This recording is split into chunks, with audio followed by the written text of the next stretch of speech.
Impact play versus sensual play. This episode is brought to you by thesensualgarden.com, where we are educating, empowering, and enhancing one bedroom at a time by providing an online and in-person store, intimacy coaching, and yes, you can book your fun parties, BDSM, sex, sexuality, and kink education. This video and my podcast are for 18 and older. So if you are a child, a minor, excuse me, please exit stage left. So let's get to it. Impact play involves implements, maybe your hand, being used to provide a level of pain. It does not have to be level 10 pain. It can be level 3 pain. It's whatever the person receiving it has consented to. It's whatever their pain threshold is. You can use a paddle, you can use a wooden spoon, you can use a belt, you can use a flogger, you can use a whip. Y'all get the gist. You can use just about anything for impact play. And sometimes when you're doing impact play, it can take the person who's receiving it into what is called subspace. It can also lead to what's considered a drop after the scene is done. But that's not the meat and potatoes of what I want to talk about with impact play. So again, I'm doing impact play versus sensual play. Because most people, excuse me, that I have met choose impact play over sensual play. I've heard people say, I'm not deserving of those soft touches. No, it just, sensual play moves too slow. Or, no, that's going to take a lot out of me mentally. And not saying that impact play doesn't do the same thing, because it does. Especially if the person that is topping you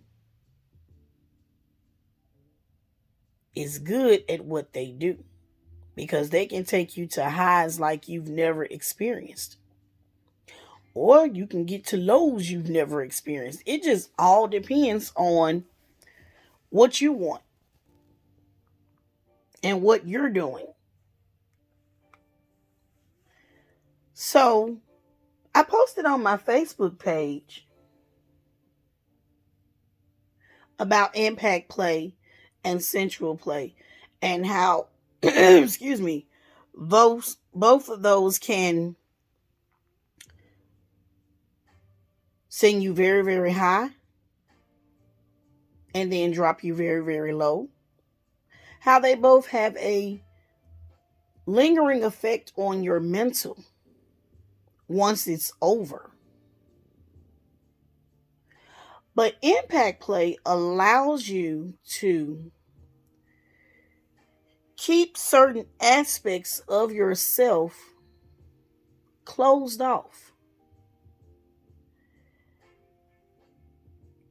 It's like opening the door halfway and you got to shimmy your way in, but your body can't get all the way in because the door is not all the way open. So something is blocking you.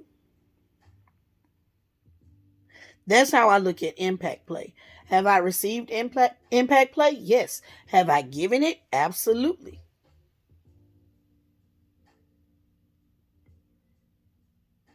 Did the impact play do something for me? Yes. When I receive impact play, It is because I need a reset.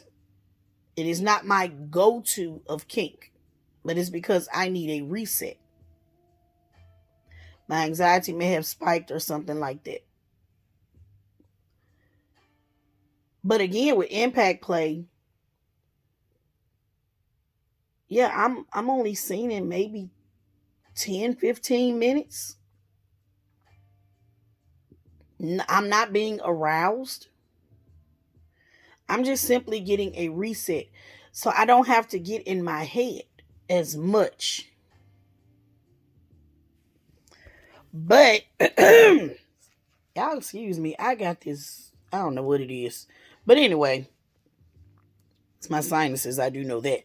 But anyway, I don't have to use as much brain power with impact play as I do with sensual play. And that's whether I'm giving the sensual play or receiving the sensual play.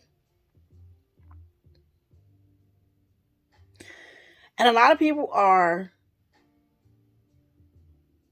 not too quick to go to the sensual play because that is a lot of body to body, skin to skin, slow and easy contact. When I do sensual play, I might do it with wax, I might do it with body paint, I may do it with my hands or with several implements. But when I do it, what I'm doing is awakening things in you that you may have forgotten. I'm touching your hair. I'm touching your skin. I'm touching your neck, your ears, your fingertips, your legs, your thighs, your butt, your chest, your stomach. And I'm intentionally touching you. While I'm touching you, I am talking to you, checking in with you to see how you're doing. And sometimes I might even put on some erotic music or some slow music to get you in a good headspace. When I'm doing sensual play, 9 times out of 10, depending on where we are, I'll have you to sit still for a couple of minutes to get your breathing together so that you can be present in the moment.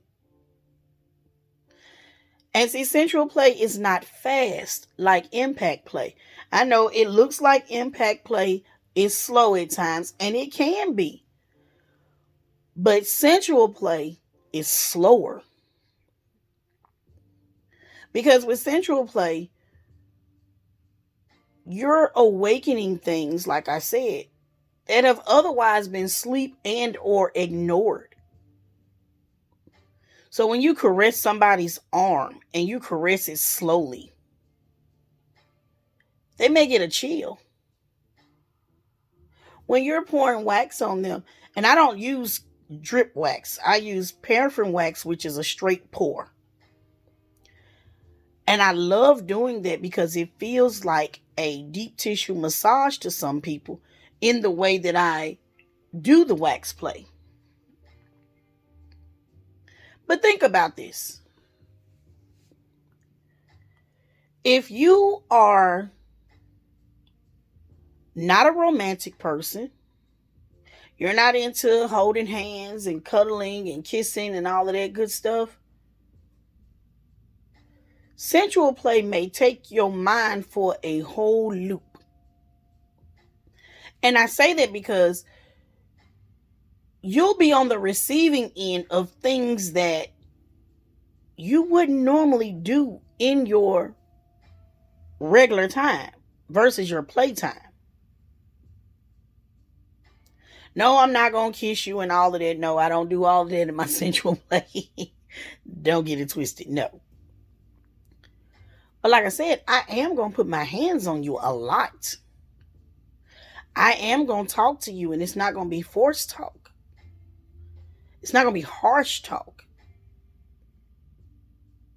It's going to be slow and easy. You know, you feeling all right? How does that feel? You like that? What's your color?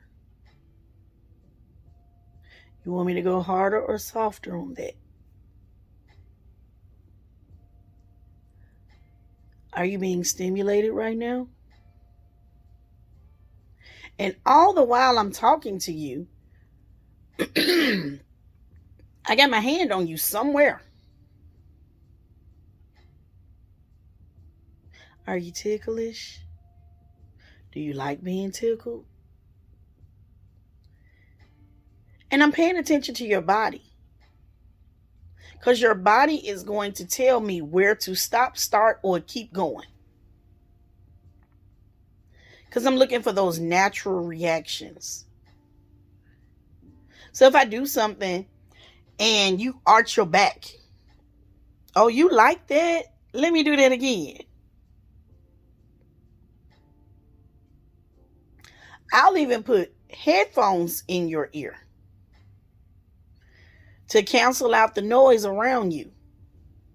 So your complete focus is on this scene and what we're doing. Now, I've seen some people do that with impact play. I see a lot of people using noise canceling headphones, and I think that is an awesome idea because that allows them to still focus on the scene and not be surrounded, especially if you're in the club or in the dungeon. You're not being overtaken by the sounds that are surrounding you, the other screams and hollers and cusses and stuff like that.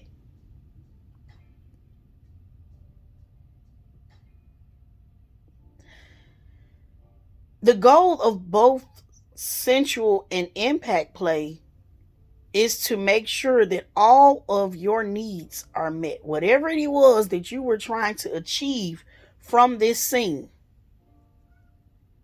the person who is topping you is trying to make sure all your needs are met.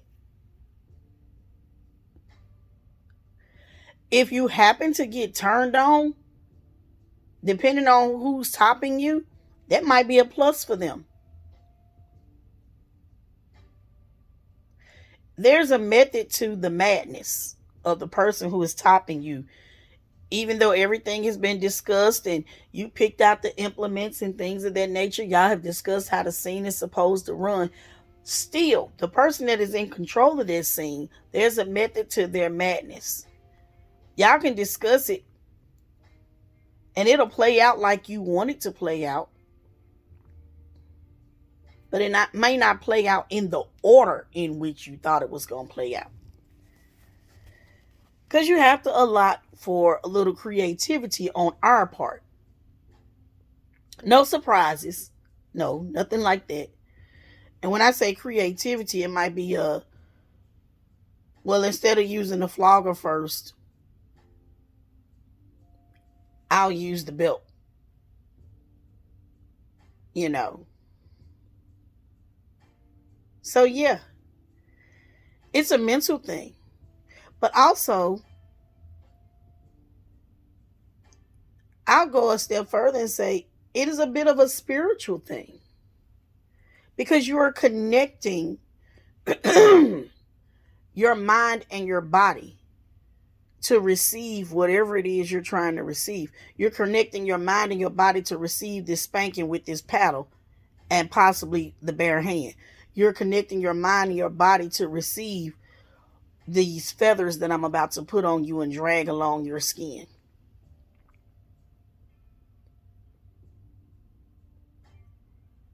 So, in my humble opinion, and this is just my opinion, I think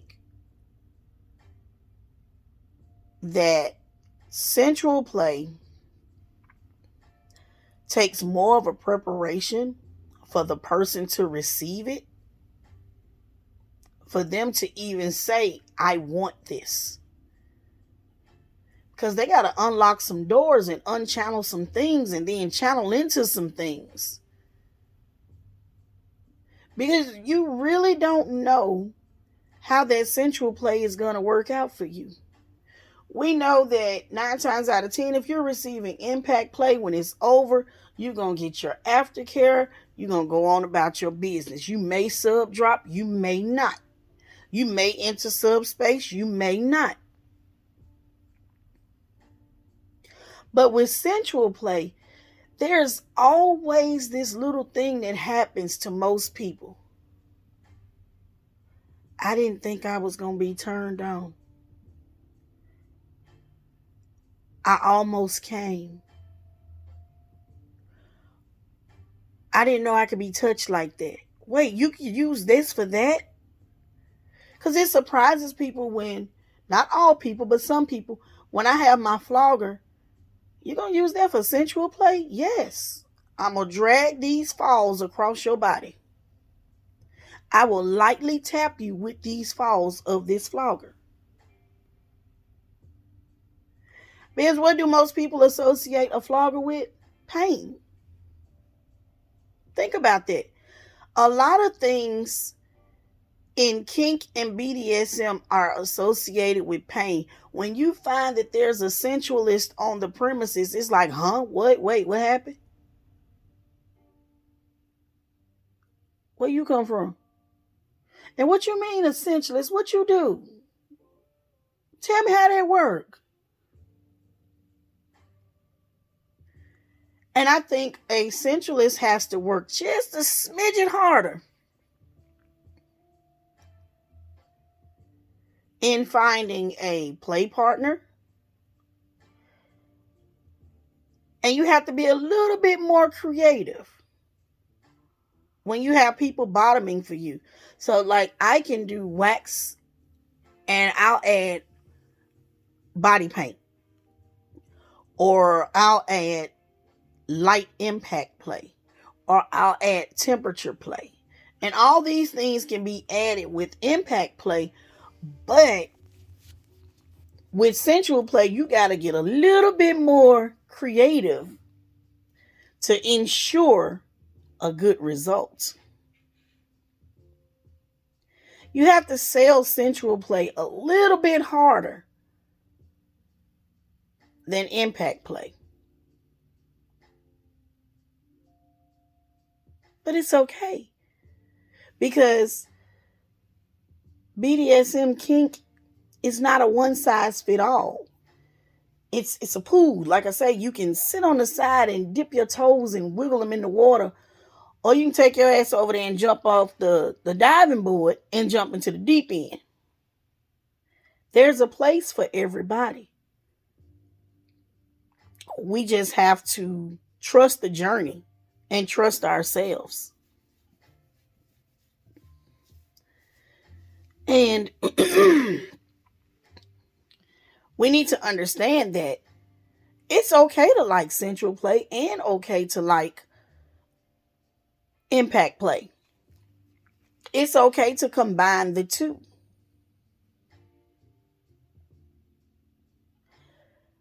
It's okay to crave pain, but it's also okay to crave those slow, intentional touches of skin to skin. It's okay.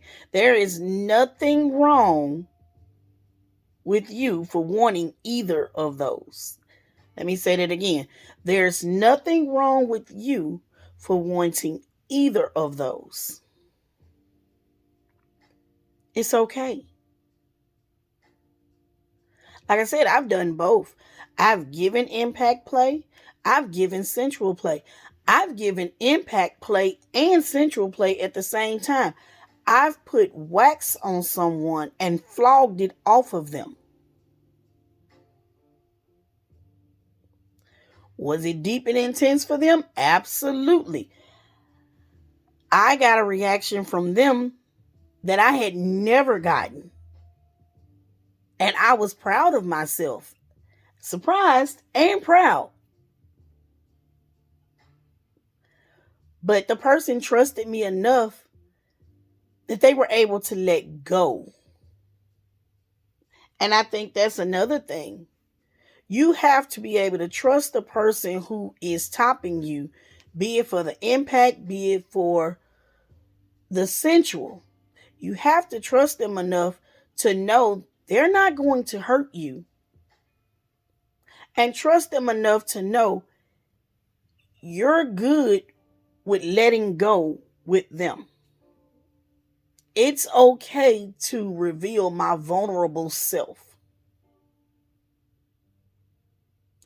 It's okay to reveal my hypersensitive, hypersexual self in these situations. I remember doing a shower scene at the club, and I've seen the shower scene done several times, but it was more hard impact play. So I did the negotiation with the person who does the scene. And I was like, look, I'm not a masochist and I'm not into pain. I'm a sensualist. So can we make this sensual? So the first time we did the scene, I was like, okay, this is nice. The second time we did the scene, oh yeah, I was turned on and some more. I was like, wait, who knew? Who knew? So both scenes can be powerful.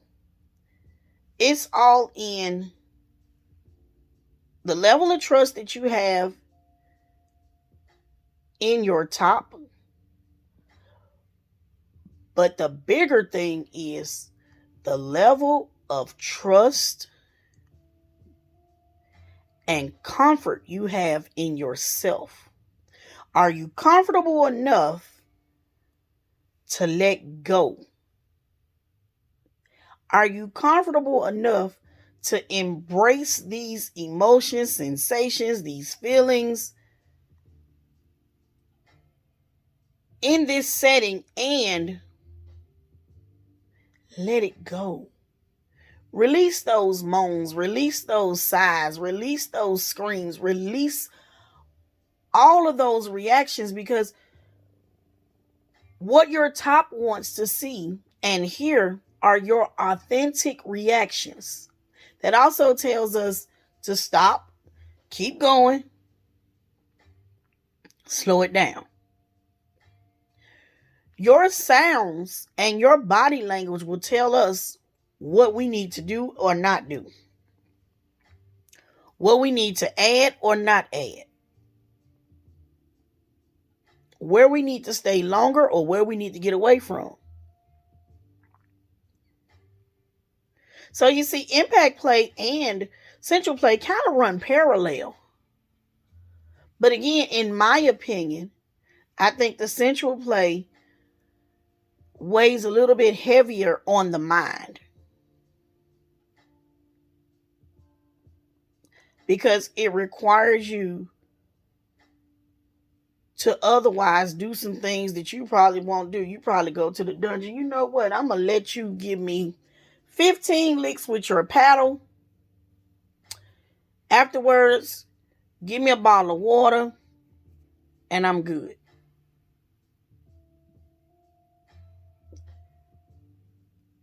But then you say,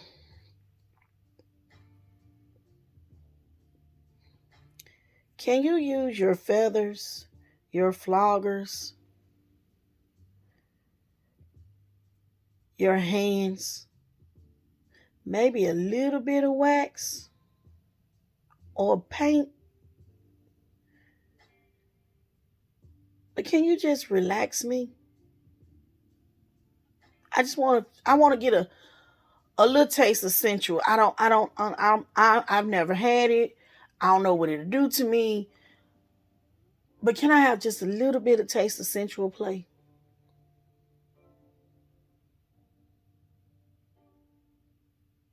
Okay, got you. Fire play is sensual, depending on what you're getting done.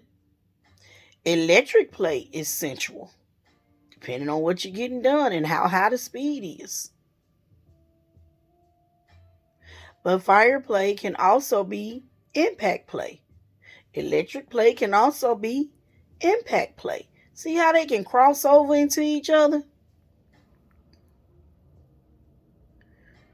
But we never look at well, almost never look at things that are for impact can be used for sensual, and things that are for sensual can be used for impact. Because I do wax play, but if somebody was into pain and wanted wax, that can be done too. That can be done too. I can take the heat and intensify the heat. I can decide to use a regular wax play candle and let it drip on you and shock you as it falls. And you'll get that sting. Then we got to peel it off. Knife play can be sensual. I have a thing for cold metal on my skin. So knife play, yeah, it can be sensual.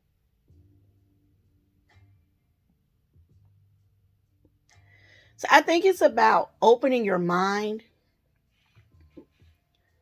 and being receptive to new things, to different perspectives. That's what I'm thinking. That's just what I'm thinking. But whatever you decide, one is not better than the other. No matter which one you want. But whatever you decide, enjoy the ride. Enjoy the sensations. Enjoy the pain. Enjoy the whole scene. Allow yourself to be present in that scene, to be present in that space. Allow those authentic emotions, reactions to come out. It's okay. Whether you do it in private or whether you do it in person, just you and your partner. Be authentic with it. Be authentic with it. And to my men people, my penis people, it is okay for you all to want to be caressed and whispered to and touched lightly or firmly in some spots. It's okay. These things are not gender specific. Wanting these things does not make you gay. Not wanting these things does not make you homophobic. We have got to be about our business with this sexual maturity, because y'all, we messing this thing up. We are messing this thing up. When you have women out here saying, if a man wants his nipples licked, he's gay, we are fucking some shit up wrong.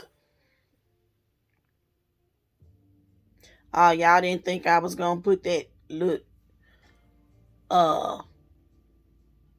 word in there? A little sermonette? Yeah. Y'all know y'all gonna get that from me. It doesn't matter what I'm discussing. You're gonna get that from me, because sexual maturity is lacking in a lot of us. And we need to get it together.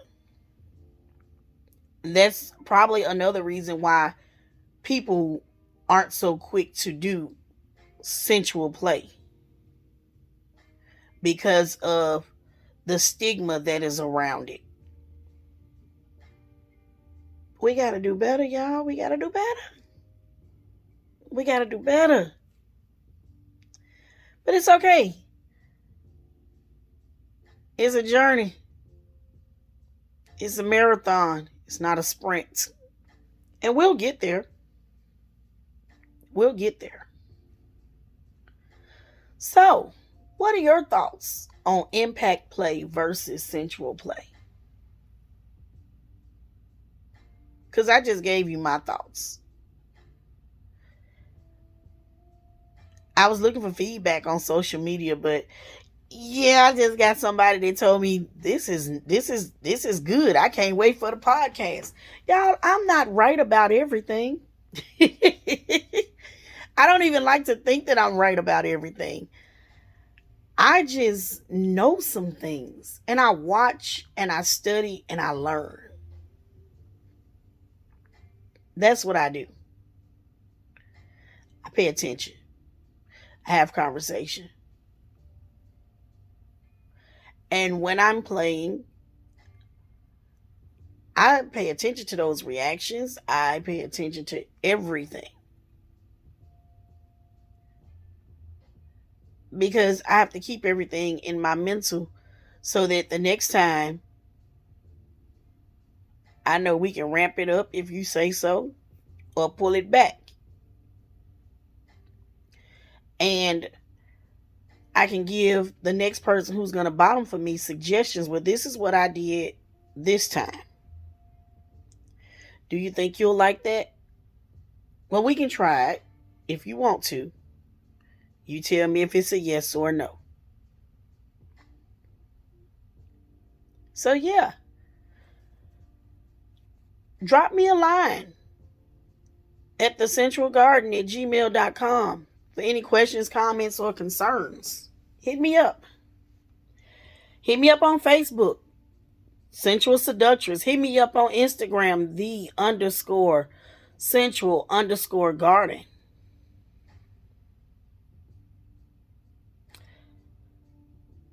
Share this podcast. Yes, listen, like, share, subscribe to my podcast. Go to my Patreon page, The Sensual Garden. Got some good tiers for you. You get a shout out. At one tier, you can get a session with me. Another tier, you get a discount on my website. Another tier, you can be a guest on my podcast. Y'all, I got some good stuff. I'm just asking that you all support me if you can. You can subscribe to my podcast on Spotify for $1.99. You'll get all my episodes uninterrupted. No commercials. No ads. No ads. Book you a session for intimacy coaching. I got you. Nope, I'm not a doctor. I can't prescribe you medicine. I don't take the place of a doctor. All I can do is give you tips and tricks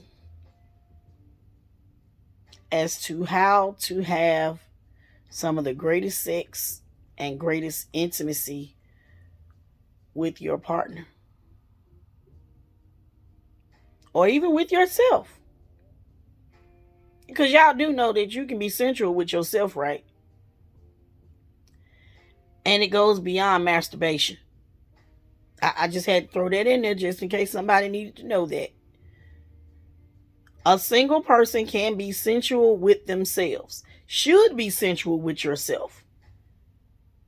I encourage you to do that. Because if you don't know what you like, how's the next person going to know what you like?